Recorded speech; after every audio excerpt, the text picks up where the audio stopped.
Hello, कैसे हो? सब ठीक ठाक? आज sexual reproduction in flowering plant का लास्ट स्लाइड है तुम्हारा, और इसमें मेनली तुम्हारा डबल फर्टिलाइजेशन के बाद जो पोस्ट फर्टिलाइजेशन इवेंट्स होता है उसके बारे में मैं बताऊंगा। ठीक है, मैं शुरू करूं? रेडी हो? हाँ, कलम कागज लेके रेडी हो जाओ। ठीक है, तो देख लो, इसमें आज बताएंगे डबल फर्टिलाइजेशन, बताएंगे पोस्ट फर्टिलाइजेशन इवेंट। उसी में तुम सीड और फ्रूट्स के बारे में पढ़ोगे, एम्ब्रियो जीनेसिस के बारे में पढ़ोगे, और लास्ट इसका जो है तुम्हारा एपोमैक्सिस एंड पोली एम्ब्रियोनी। तो सबसे पहले डबल फर्टिलाइजेशन के बारे में पढ़ो। ये देखो, ये डबल फर्टिलाइजेशन सिर्फ प्लांट के केस में होता है। तुम्हारा क्या होता है, आप पढ़े हो माइक्रोस्पोरोजेनेसिस में कि पोलन ग्रेन जो होता है तुम्हारा, तो उसमें क्या होता है, या तो 2 सेल स्टेज होता है या तो 3 सेल स्टेज होता है। तो उसमें क्या होता है, तुम्हारा 2 मेल गैमेट्स होता है। तो एक मेल गैमेट तो समझ में आता है कि वो ओवा के साथ फ्यूज करेगा, फिर दूसरा मेल गैमेट कहाँ जाएगा, तो वो दूसरा मेल गैमेट जो है वो एक्चुअली क्या होता है, पोलर बॉडी से फ्यूज करता है। इसलिए यहाँ पर 2 बार फर्टिलाइजेशन होता है, इसीलिए इसको कहा जाता है डबल फर्टिलाइजेशन। तो देख लो क्या कहता है कि डबल फर्टिलाइजेशन किसको कहोगे। देखो, कहता है कि when one male gamete fuse with the ova to form the seed, and ये जो मेल गैमेट और ओवा जो फ्यूज करता है, तो इस प्रोसेस को कहा जाता है syngamy. And other male gamete fuse with the polar bodies to form the primary endosperm nucleus, या सिंपली उसको इंडोस्पर्म करोगे तो एक्चुअली क्या होता है, यहां पर 2 पोलर न्यूक्लियाई होता है NN, और एक मेल गैमेट आया वो भी N है। तो जब वो फ्यूज करेगा तुम्हारा तो क्या हो जाएगा, 3N बन जाएगा। तो इसी को कहा जाता है ट्रिपल फ्यूजन, और this type of the fertilisation is known as double fertilisation. कोई दिक्कत? अब देख लो क्या होता क्या है डबल फर्टिलाइजेशन में, आप पढ़े हो।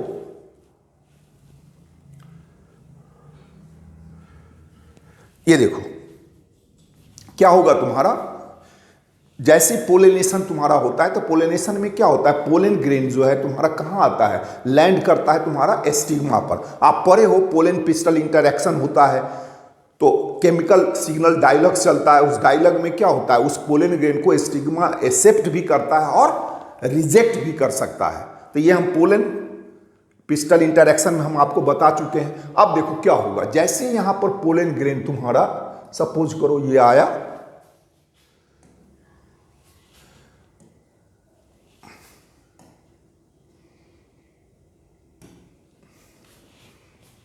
देख लो ये पोलन ग्रेन है तुम्हारा।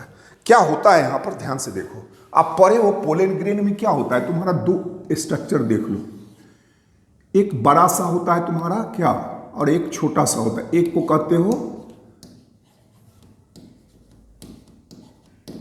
वेजिटेटिव सेल और दूसरे को कहते हो जनरेटिव सेल।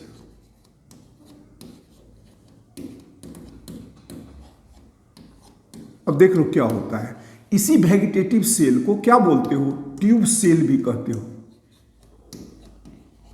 अब देखो यहां पर क्या होता है तुम्हारा, ये जनरेटिव सेल के कंपैरिजन में तुम्हारा वेजिटेटिव सेल का सेलुलर मटेरियल बहुत ज्यादा होता है। तो यही ट्यूब सेल, ये क्या होता है, ये वेजिटेटिव जो सेल है तुम्हारा, ये इस तरीके से एक्सपेंड करता है। ठीक है, और फिर तुम्हारा एस्टिग्मा के हेल्प से क्या होता है, एस्टिग्मा का टिश्यू लेके ये आगे जाके क्या बना देता है तुम्हारा, ये पोलन ट्यूब बनाता है। ध्यान से देखो, इसी को क्या बोलते हो, पोलन ट्यूब। अब इसमें देखो, इस पोलन ट्यूब में जो भी मटेरियल होता है वो किसका होता है तुम्हारा, या तो वेजिटेटिव सेल का होता है या तो एस्टिग्मा का होता है तुम्हारा। इसमें तुम्हारा जनरेटिव सेल का कोई योगदान नहीं होता है। और जैसे पोलन ट्यूब का फॉर्मेशन होता है, तो यहां पर जो ये तुम्हारा मेल गैमेट होता है, ये माइटोसिस करके क्या कर देता है, 2 मेल गैमेट बना, और 2 मेल गैमेट तुम्हारा इस पोलन ट्यूब में देख लो यहां आया, ये 2 मेल गैमेट। अब ये 2 male gamete through the pollen tube क्या होगा, स्टाइल से पास होते हुए तुम्हारा माइक्रोपाइल रीजन से ओव्यूल में एंट्री करता है। तो पढ़े हो आप, जैसे ओव्यूल में वो एंट्री करता है तो सबसे पहले क्या होता है तुम्हारा, माइक्रोपाइल रीजन की तरफ तुम्हारा पढ़े हो आप, क्या बताए थे, याद करो। सपोज करो ये माइक्रोपाइल रीजन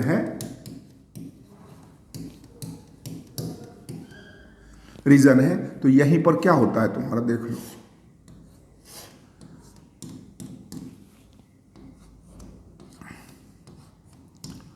याद करो इस दो सेल को क्या बोलते हो,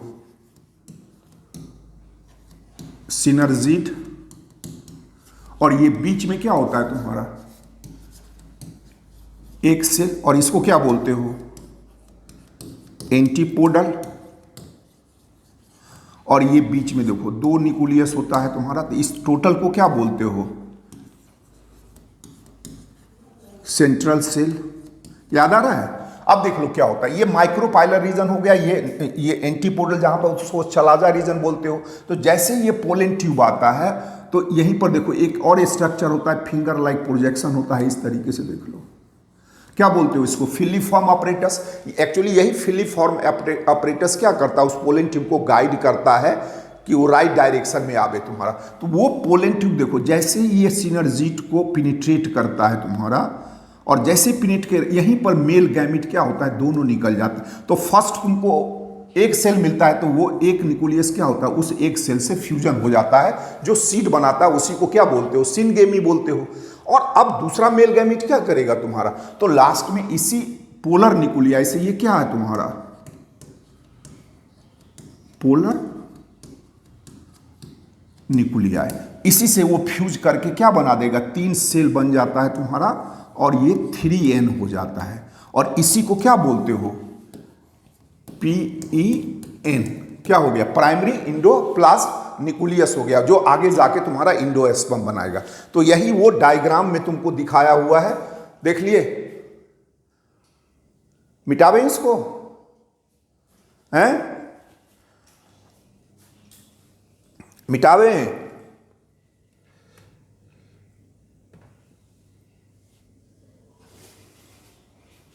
ठीक है। ये देख लो यहां पर ये स्ट्रक्चर तुम्हारा है, देखो ये सिनर्जिड नीचे, एक सिनर्जिड का मतलब क्या हो गया कि माइक्रोपाइल रीजन यहां पर नीचे है, तो देख लो ऊपर वाला प्लाजर है, ये पोलन ट्यूब तुम्हारा 2 मेल गैमेट कैरी करके लावेगा, और यहीं पर क्या होगा, डबल फर्टिलाइजेशन होगा, ठीक है, कोई दिक्कत। अब देखो क्या होता है,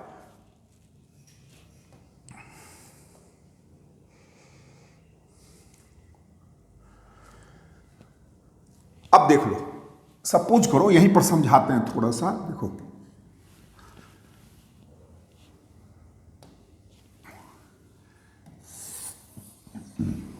ये क्या हो गया तुम्हारा, ओव्यूल, इसी को आप क्या बोलते हो,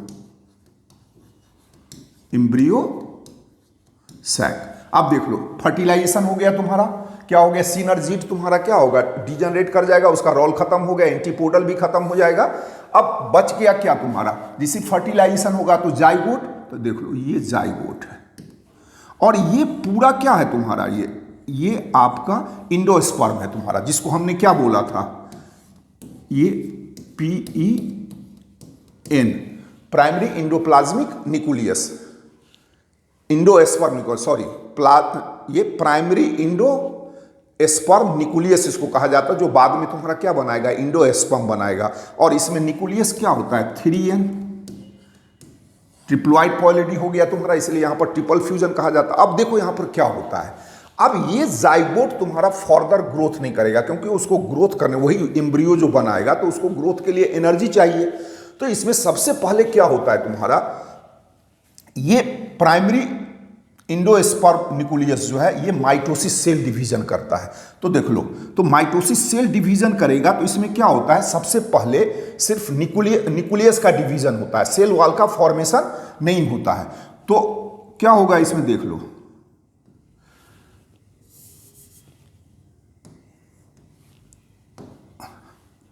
ये इस तरीके से देख लो, इसमें क्या होगा, ये न्यूक्लियस का फॉर्मेशन होगा, ये इस तरीके से, और ये एक ही सेल है अभी, ठीक है, एक ही सेल है, सिर्फ न्यूक्लियस का होता है। तो इसी को क्या बोलते हो, ये फ्री न्यूक्लियस, और ये इसका एग्जाम्पल सबसे बेस्ट होता है तुम्हारा कोकोनट वाटर जो देते हो। Coconut water is nothing that is the free nucleus, उसमें फ्री निकुलियस होता है तुम्हारा। और जब ये फ्री निकुलियस हो जाता है तो तब इसमें क्या होता है, सेल वॉल का फॉर्मेशन होता है। तब ये निकुलियस क्या हो जाता है, सेलुलर हो जाता है इस तरीके से। ये देख लो,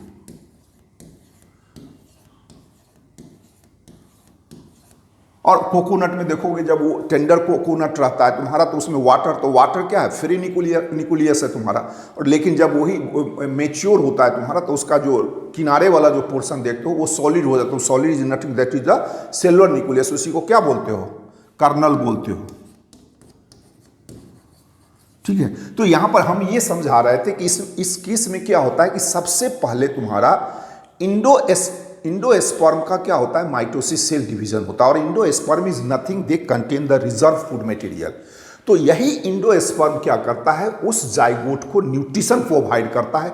तब जाइगोट क्या करता है, डिवीजन आपका शुरू करता है। समझ में आ रही है मेरी बात, हम क्या बोले? किसी को क्वेश्चन है तो पूछ लो। ठीक है, आगे बढ़े। अब देख लो क्या होता है इसमें।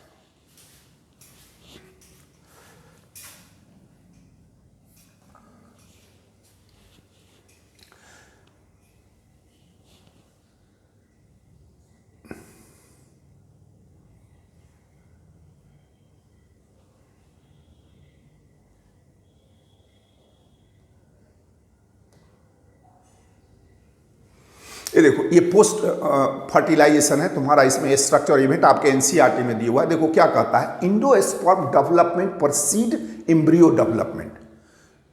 प्रीसीड का मतलब दो वर्ड यूज होता है, एक होता है प्रीसीड और एक होता है सक्सीड। सक्सीड का मतलब क्या होता है कि नीचे वाला ऊपर वाले को सक्सीड करता है। प्रीसीड का मतलब होता है कि नीचे वाला ऊपर को सक्सीड कर देता है। ठीक है, तो इसमें ये आपके एनसीईआरटी में दिया है। यहां पर प्रीसीड का मतलब क्या हुआ कि सबसे पहले तुम्हारा इंडोस्पर्म का डेवलपमेंट होता है। क्योंकि एम्ब्रियो का डेवलपमेंट इसलिए नहीं होता है, तुम्हारा जाइगोट का डेवलपमेंट इसलिए नहीं होता है कि उसको चाहिए न्यूट्रिशन डेवलपमेंट के लिए। और न्यूट्रिशन कहां से आएगा, तो वो इंडोस्पर्म में ही रिजर्व फूड मटेरियल होता है, वही सप्लाई करता है। समझ रहे हो मेरी बात? तो सबसे पहले इंडोस्पर्म का डेवलपमेंट होता है, तब जाके तुम्हारा एम्ब्रियो डेवलपमेंट स्टार्ट होता है। अब देखो कहता है the primary endosperm cell divide repeatedly and form a diploid endosperm tissue. अब देख लो, कहता है it contain reserve food for the development of the embryo. PN undergo successive nuclear division to give rise to the free nuclei, then cell wall form. जब free nuclei रहेगा तुम्हारा तो वो क्या होगा, वाटरी होता है तुम्हारा। और उसके बाद तुम्हारा सेल वॉल का फॉर्मेशन होता है तुम्हारा। तो देखो उसका एग्जांपल दिया है, the coconut water from tender coconuts nothing but free nuclear endosperm and surrounding white kernel is the cellular endosperm. Endosperm में either be completely consumed by the developing embryo. अब देख लो यहां पर क्या होता है कि उस जाइगोट का जब डेवलपमेंट होता है तुम्हारा तो उसमें वो या तो क्या करेगा, इंडोस्पर्म को कंप्लीटली कंज्यूम कर देगा। और उसका एग्जाम्पल तुम्हारा जैसे पी होता है, ग्राउंड नट होता है, बीन्स होता है, बिफोर सीड मैच्योरेशन। और it may persist in the mature seed. कभी कभी क्या होता है, इंडोस्पर्म खत्म नहीं होता है तो परसिस्ट करता है। उसका एग्जाम्पल तुम्हारा क्या है, ये आपके एनसीईआरटी में दिया हुआ है, देख लो कोकोनट। और ये भी आपके एनसीईआरटी में दिए हुआ है। ठीक है, आगे बढ़ें।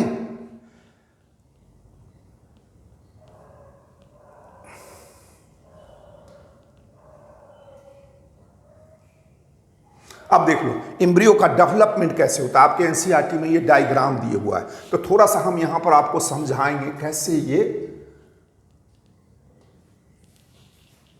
डेवलपमेंट होता है तुम्हारा।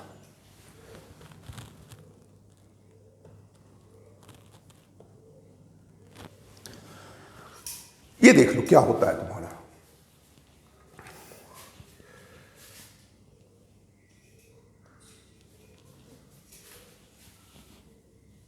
दिखाई दे रहा है?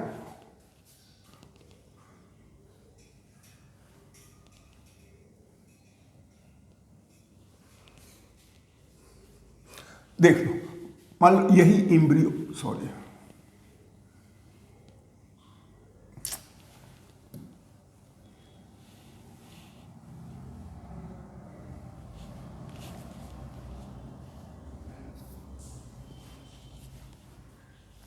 ये देखो, मान लो ये आपका एम्ब्रियो सैक है, ये जाइगोट है, बाकी क्या है तुम्हारा, ये इंडोस्पर्म है।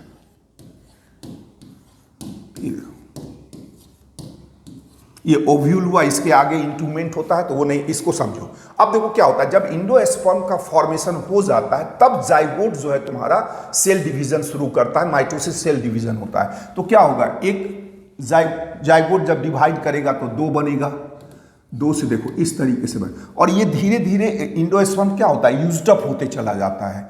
ठीक है,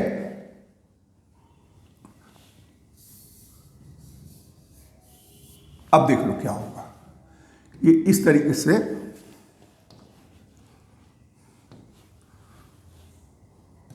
ये देखो, फिर देखो इस तरीके से सेल का फॉर्मेशन होगा तुम्हारा। तो ये फर्स्ट स्टेज आता है तुम्हारा, तो इसी को कहते हो ग्लोबुलर स्टेज। ठीक है, फिर यही देखो, और ये क्या हो गया तुम्हारा, सस्पेंशन।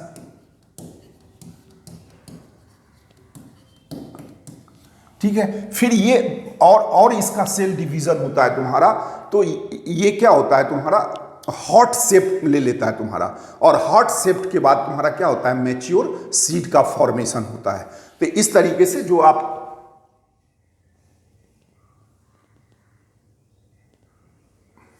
ये देखो, आपके ये डायग्राम में दिया हुआ, देखो ये जाइगोट है, हमने क्या बताया कि जाइगोट का न्यूक्लियस डिवाइड करेगा, दो बनेगा, 2 से 4, 4 से 8, 8 से 16, देख लो। तो इस तरीके से देखो, ये सस्पेंसर हो गया, एक स्टेज आता है तुम्हारा, ये ग्लोबुलर स्टेज हो गया। फिर देखो ये हॉट शेप लेता है। ठीक है, एम्ब्रियो देख लो यहाँ पर, ये क्या है तुम्हारा, यही कोटिल्यूडन का फॉर्मेशन करेगा तुम्हारा, क्योंकि अब इसको भी जब इंडोस्पर्म खत्म होगा तुम्हारा, तो वो उस सीड का जो एम्ब्रियोनल एक्सिस बनता है, तो उसको भी चाहिए रिजर्व फूड मटेरियल। तो इस सेल में क्या करता है, वो फूड रिजर्व करते चला जाता है, जो बाद में तुम्हारा क्या होता है, कोटिल्यूडन का फॉर्मेशन करता है। और उसके बाद देखो ये मैच्योर आता है तुम्हारा, तो इसमें देख लो, ये पोलोमूल यहाँ पर बन गया तुम्हारा, और ये देख लो, ये प्लूमूल हो गया, ये रेडिकल हो गया, ये दोनों क्या हो गया तुम्हारा, कोटिलीडन हो गया तुम्हारा।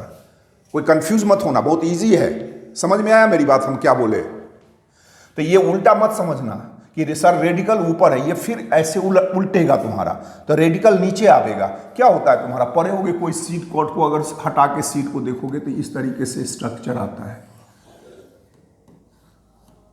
ये इस तरीके से। तो ये जो बीच वाला जो होता है, यही एक्चुअली क्या है तुम्हारा, एम्ब्रियोनल एक्सिस। ये क्या है, कोटिलीडन। समझ में आया।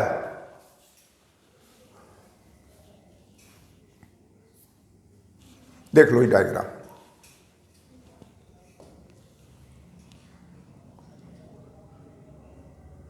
ठीक है, आगे बढ़े।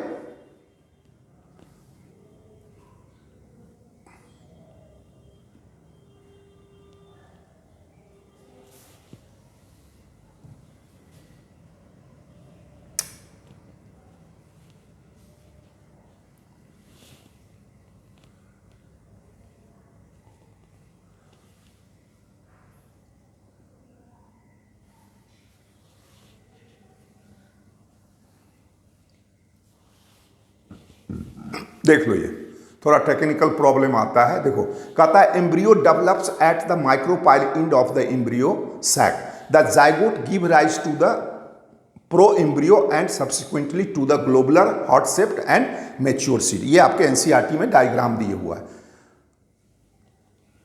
अब देख लो, ये दो चीज दिखाएं तुम्हारा, ये जो मैच्योर सीड जो होता है तुम्हारा, एम्ब्रियो जो होता है, तो डाइकोट में अलग होता है, और मोनोकॉट में क्या होता है, एक ही कोटिलीडन का फॉर्मेशन होता है तुम्हारा।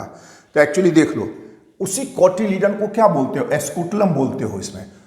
ठीक है, और मोनोकॉट के केस में क्या होता है तुम्हारा, ये इंडोस्पर्म रह जाता है, परसिस्ट करता है तुम्हारा। और उसका सबसे बेस्ट एग्जांपल तुम्हारा ग्रासिस जितना आता है, ग्रासिस फैमिली, वो मोनोकॉट में आता है। अब देख लो यहाँ पर ये देखो, ये दोनों कोटिलीडन है तुम्हारा, ये प्लूमूल और ये रेडिकल, और रेडिकल के नीचे देखो रूट कैप है। इसमें दो टर्म आता है, एक हाइपोकोटाइल और एक इपिकोटाइल। हाइपोकोटाइल का मतलब होता है तुम्हारा ऊपर, ठीक है, रेडिकल से ऊपर, रेडिकल के नीचे वाला जो पोर्शन होता है उसको इपिकोटाइल कहा जाता है। ठीक है, कोई दिक्कत? आगे बढ़े, जल्दी बोलो।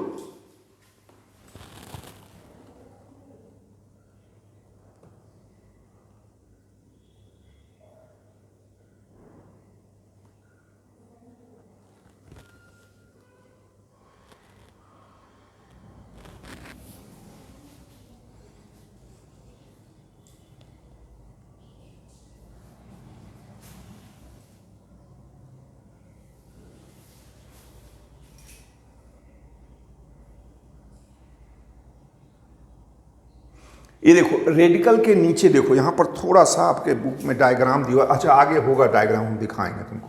ठीक है, आगे बढ़ो। देखो, ये आ जाओ, सीड में आ जाओ। देखो, सीड कहता है, seed is the final product of the sexual reproduction. ये दिमाग में रखना भैया। ये देखो, final products of the sexual reproduction, और कहा जाता है seed is nothing, it is the fertilised ovule.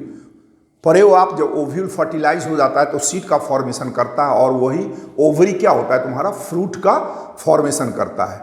ठीक है, सीड को दो कैटेगरी में बांटा गया है तुम्हारा।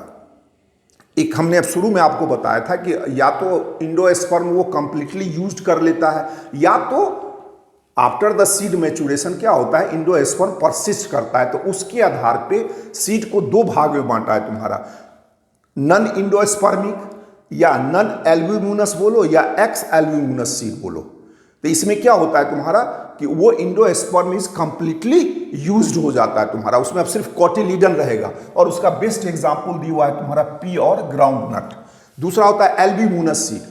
एल्ब्यूमिनस सीड का मतलब क्या हो गया, इंडोस्पर्मिक सीड भी इसको बोल सकते हो। इसका मतलब क्या हुआ कि अभी भी उसमें इंडोस्पर्म परसिस्ट कर रहा है। इसका मतलब क्या होता है कि कॉटिलीडन उतना तगड़ा नहीं बन पाता है, माने वो रिच सोर्स ऑफ एनर्जी नहीं दे पाता है, इसके चलते इंडोस्पर्म परसिस्ट करता है। वो इंडोस्पर्म भी उसको न्यूट्रिशन प्रोवाइड करता है। और जनरली तुम्हारा ग्रासेस में जो आता है, जैसे व्हीट हो गया, मेज हो गया, बार्ली और कास्टर, तो ये होता है तुम्हारा इंडोस्पर्मिक सीड। ठीक है, अब देख लो क्या होता है कि in some seeds as a black pepper और बीट क्या होता है, न्यूसेलस आर ऑल्सो परसिस्टेंट। तो इस परसिस्टेंट न्यूसेलस को कहा जाता है पेरिस्पर्म। आप पढ़े हो, क्या होता है तुम्हारा, देख लो, ये ओव्यूल हो गया तुम्हारा,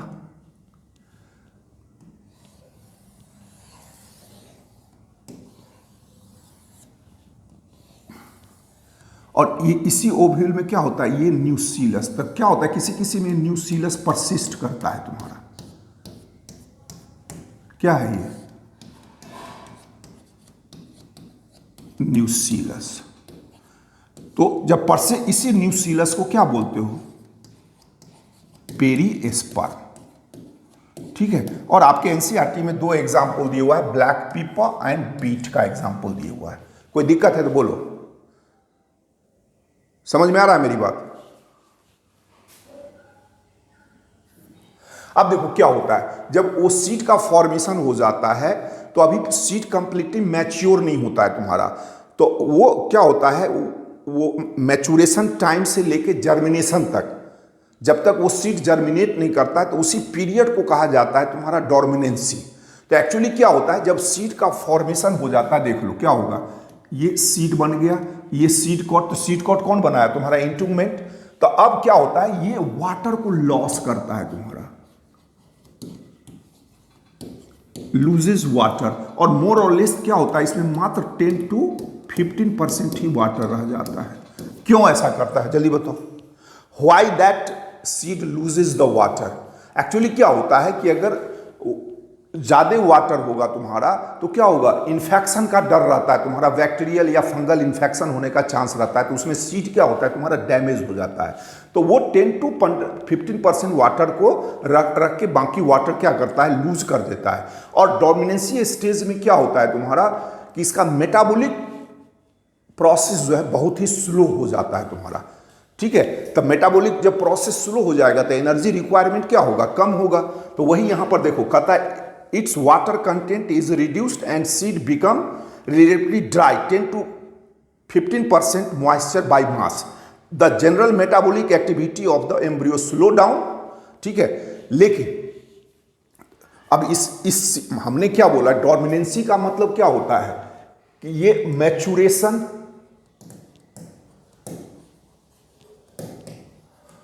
ऑफ सीड टू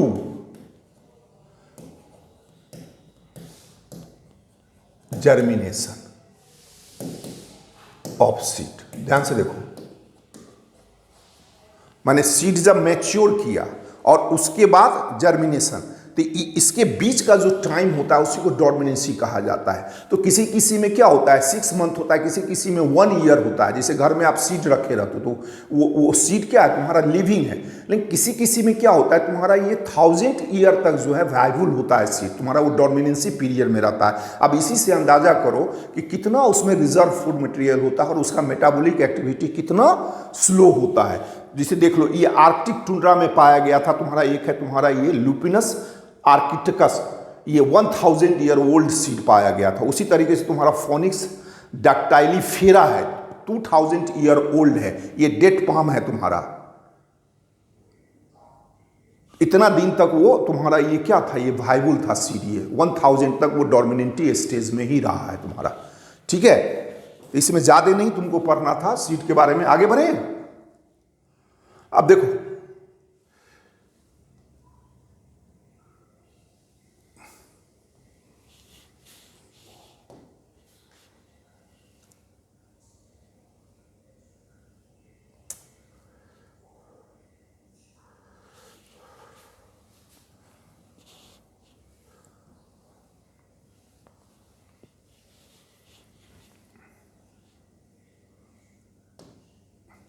आपके एनसीईआरटी में कुछ डायग्राम दिया हुआ है तुम्हारा सीड का स्ट्रक्चर दिया हुआ है, सम सीड का। ध्यान से देख लो यहाँ पर, ये देखो, ये कोटिलीडन है तुम्हारा, ये दोनों, और इसी के बीच में मेरोनल एक्सिस होता है तुम्हारा। तो इसको ऐसे दिखाया और इसी को फिर ऐसे कर दिया है तुम्हारा डायग्राम। तो देख लो, ये डायग्राम आया है माइक्रोपाइलिजन। यहाँ पर देखो, एक सीड यहाँ पर दिखाया हुआ है। तो एक्चुअली क्या होता है तुम्हारा, देख लो, ये इसका कोटिलीडन है और ये इसका इंडोस्पर्म है तुम्हारा। ये जो रीजन है,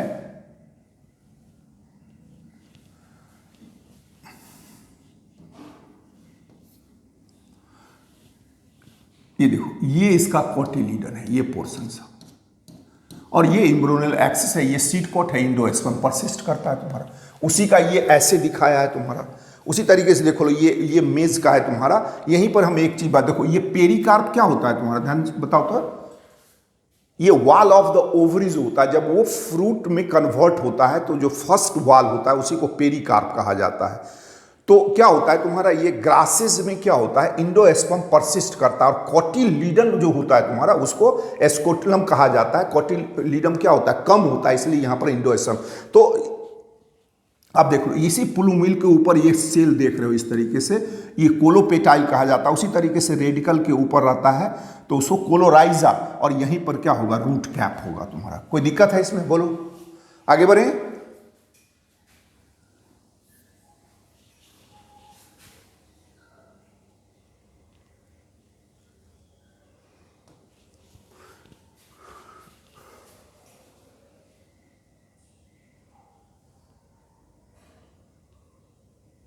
अब देख लो, आ जाओ फ्रूट्स के बारे में थोड़ा सा जानो। ये देखो, फ्रूट्स सब आदमी पढ़े, fruit develop into the fruits. Actually क्या होता है, ओवरी जो है तुम्हारा वो डेवलप कर जाता है फ्रूट्स में, परे ओव्यूल कन्वर्ट हो जाता है तुम्हारा सीड में, और वॉल ऑफ द ओवरी जो होता है वो develop into the wall of the fruit, और उसी को कहा जाता है पेरिकार्प। अब देखो, यहां पर फ्रूट्स क्या होता है तुम्हारा, ड्राई भी हो सकता है और फ्लैशी भी हो सकता है। जैसे फ्रूट में भी fleshy as in guava, orange and mango, उसी तरीके से तुम्हारा ड्राई भी होता है। अब यहां पर देख लो, फ्रूट को जनरली आपके एनसीईआरटी में दिया हुआ है, 2 कैटेगरी में बांटा है, एक फॉल्स फ्रूट और एक ट्रू फ्रूट्स। तो जनरली फ्रूट्स फॉर्मेशन में मेन रोल किसका होता है, ओवरी का है। कहता है क्या कि अगर फ्रूट्स सिर्फ ओवरी से ही बनता है तो उसको कहा जाएगा ट्रू फ्रूट्स, और ओवरी के अलावा अगर अदर फ्लूरल पार्ट्स भी उसमें अगर हेल्प करता है तो उसको कहा जाता है फॉल्स फ्रूट, ठीक है। तो जनरली तुम्हारा देखोगे क्या होता है, थैलमस जो होता है वो thalamus that take part in the formation of the fruits. तो उसका देख लो, ये एग्जाम्पल एप्पल का दिया हुआ है। एप्पल जो खाते हो आप, तो ये जो मेन पोर्शन जो देख रहे हो आप, ये क्या है? थैलमस है। ये ओवरी है तुम्हारा, ये सीड है बीच में। समझ रहे हो मेरी बात? ये जो खाते हो आप पोर्शन, बीच में क्या होता है तुम्हारा? वो ओवरी जो फ्रूट, बाकी क्या है तुम्हारा? ये थैलमस का पोर्शन है तुम्हारा। तो ऐसे फ्रूट्स को कहा जाता है फॉल्स फ्रूट कहा जाता है। इसे इसका 3 एग्जाम्पल तुम्हारे एनसीईआरटी में दिया हुआ है। एप्पल है, स्ट्रॉबेरी है तुम्हारा, कैजियो है तुम्हारा। ठीक है, कोई दिक्कत? आगे बढ़े।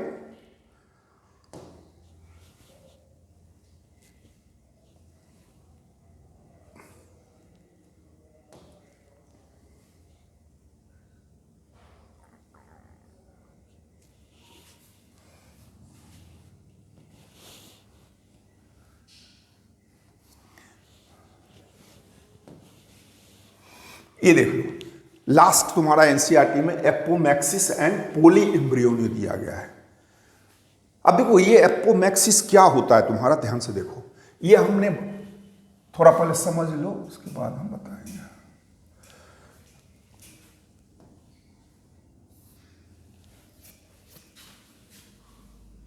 देख लो, ये आपका ओव्यूल है और ये एग सेल है। कभी कभी क्या होता है, ये एग सेल जो है विदाउट फर्टिलाइजेशन जो है तुम्हारा सीड में कन्वर्ट हो जाता है। ये egg cell without fertilisation they converted into the seed. तो इसी फेनोमेना को कहा जाता है एपोमैक्सिस। मेरी बात समझ रहे हो? इसी फेनोमेना को क्या बोलोगे? एपोमैक्सिस। कभी कभी क्या होता है तुम्हारा, ये देख लो,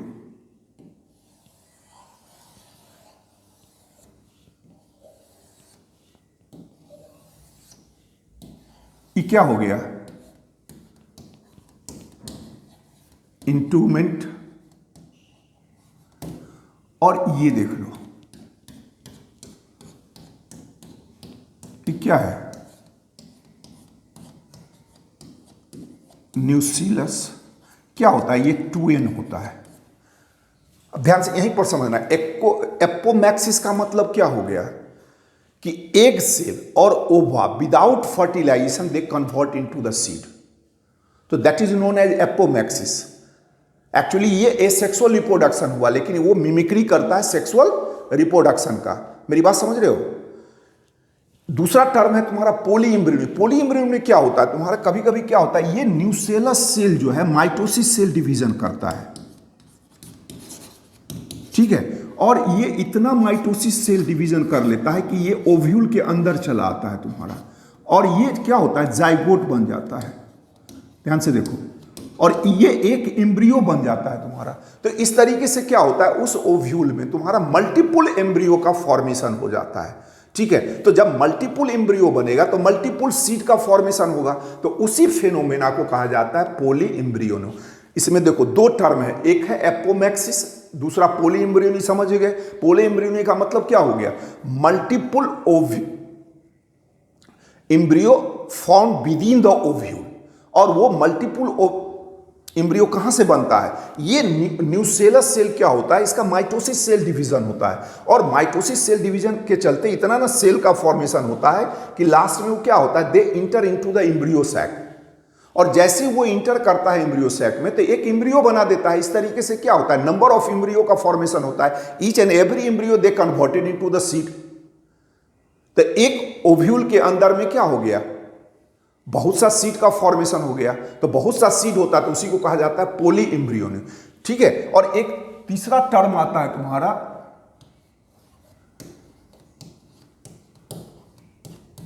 पार्थेनोकार्पी। कंफ्यूज मत होना। ये देखो, ये पार्थेनोकार्पी का मतलब क्या होता है कि without the fertilisation that ovary converted into the fruit. Without the fertilisation that ovary converted into the fruit. तो जब सिर्फ सिंपली इसमें ओवरी कन्वर्ट फ्रूट्स में होगा, तो इसमें सीड का फॉर्मेशन नहीं होगा। तो इस टाइप के फ्रूट्स को सीडलेस फ्रूट्स भी कहा जाता है। और आपके एनसीईआरटी में सबसे बेस्ट एग्जांपल दिए हुआ है तुम्हारा बनाना, केला। मेरी बात समझ रहे हो? तो ये एक्चुअली क्या होता है, ये पार्थेनोकार्पी इंड्यूस्ड किया जाता है हार्मोन के द्वारा। वो उस ओवरी पे हार्मोन दिया जाता है, जिसके चलते वो ओवरी क्या होता है तुम्हारा, विदाउट फर्टिलाइजेशन माने सीड का ना फॉर्मेशन होते हुए तुम्हारा क्या होता है, फ्रूट्स का फॉर्मेशन हो जाता है। तो कंफ्यूज मत होना, पार्थेनोकार्पी का मतलब क्या हुआ कि without fertilization ovary converted into the fruits. Apomixis का मतलब क्या हो गया, without fertilization egg cell converted into the seed. अब पॉली एम्ब्रियोनी का मतलब क्या हो गया कि multiple embryo formed inside the ovule. तो एक ही ओव्यूल के अंदर में क्या होगा, मल्टीपल सीड का फॉर्मेशन होगा तुम्हारा, तो उसी को कहा जाता है पॉली एम्ब्रियोनी। कोई दिक्कत? आगे बढ़े।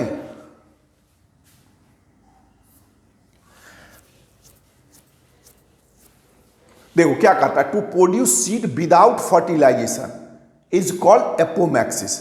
और उसका सबसे बेस्ट एग्जांपल देखो, एस्ट्रेसी और ग्रासिस दिया है तुम्हारा, आपके एनसीईआरटी में दिया है, इसको ध्यान से देखना। अब देखो कहता है apomixis is nothing, it is the form of asexual reproduction that mimic sexual reproduction. ठीक है, अब यहां पर देखो क्या होता है जनरली तुम्हारा, इसका देखो सबसे ज्यादा एडवांटेज क्या होता है एपोमैक्सिस का। आजकल देखोगे हाइब्रिड क्रॉप सब आया, चाहे हाइब्रिड तुम्हारा वेजिटेबल हो या क्रॉप हो, हाइब्रिड के साथ प्रॉब्लम क्या होता है कि फार्मर एक बार जब वो सीड खरीद के लाता है तो दोबारा उस सीड से वो फिर से नहीं ग्रोन कर पाता है। क्यों? क्योंकि उस हाइब्रिड सीड में क्या होता है, डोमिनेंट कैरेक्टर को लाया जाता है, तब उसकी प्रोडक्टिविटी बढ़ जाती है। लेकिन अगर फिर से उसी सीड को अगर आप जर्मिनेट कराओगे तो क्या होगा, पढ़े वो मेंडल लॉ में, लॉ ऑफ सेग्रीगेशन, क्या होगा, जो रिसेसिव कैरेक्टर, वो कैरेक्टर क्या होता है, एपियर होने लगता है, जिसके चलते प्रोडक्टिविटी घटने लग जाता है। तो इसमें क्या होता है कि फार्मर को बार बार सीड खरीदना पड़ता है, तो थोड़ा सा क्या होता है, एग्रीकल्चर महंगा हो जाता है। अगर आप एपोमैक्सिस के द्वारा करोगे तो इसमें बार बार सीड खरीदने की जरूरत नहीं पड़ेगा तुम्हारा। ठीक है, तो ये किसान के लिए क्या हो जाता है, तुम्हारा बून हो जाता है, ये वरदान है किसान के लिए कि उस एक सेल को आप फर्टिलाइज ही नहीं होने दो, सीड का फॉर्मेशन हो जाएगा। जब सीड का फॉर्मेशन होगा तो फिर उस सीड को जर्मिनेट कराओ, फिर उससे सीड लो, इस तरीके से आप करते रहो, तो बार बार आपको वहां से खरीद के लाना नहीं पड़ेगा। तो इससे चलते क्या होता है, किसान को थोड़ा सा एग्रीकल्चर सस्ता हो जाता है। ठीक है, आगे बढ़े। अब देखो क्या कहता है, पार्थेनोकार्पी क्या कहता है, फ्रूट्स डेवलप विदाउट फर्टिलाइजेशन, बनाना बताए थे। और यहां पर क्या होता है, ये इंड्यूस्ड होता है हार्मोन के द्वारा, हार्मोन ओवरी पर दिया जाता है, जिसके चलते क्या होता है कि बिना फर्टिलाइजेशन का वो ओवरी कन्वर्ट हो जाता है फ्रूट्स में तुम्हारा। ठीक है, पोलो एम्ब्रियोनी बताए थे तुम्हारा, कहता है occurrence of more than one embryo in a seed. और सबसे बेस्ट एग्जाम्पल क्या होता है, साइट्रस, आपके एनसीईआरटी में मैंगो भी दिया, मैंगो वैराइटीज होता है, मैंगो नहीं। ठीक है, अब देखो hybrids are made into a apomict, there is no segregation of character in the hybrid progeny. यही हम जो बता रहे थे, सबसे बड़ा एपोमैक्सिस का एडवांटेज ये है आपका। समझ में आया मेरी बात? ये इतना तुमको इस सेकेंड चैप्टर में आपको पढ़ना था। उम्मीद है हमने थोड़ा कोशिश किया हूं कि आपको समझा पाऊं। थोड़ा सा हम मेरे साथ प्रॉब्लम क्या हो रहा है, ये न्यू बोर्ड है, थोड़ा सा लिखने में हमको दिक्कत हो रही है। ठीक है, लेकिन धीरे धीरे मेरे में सुधार आ रहा है।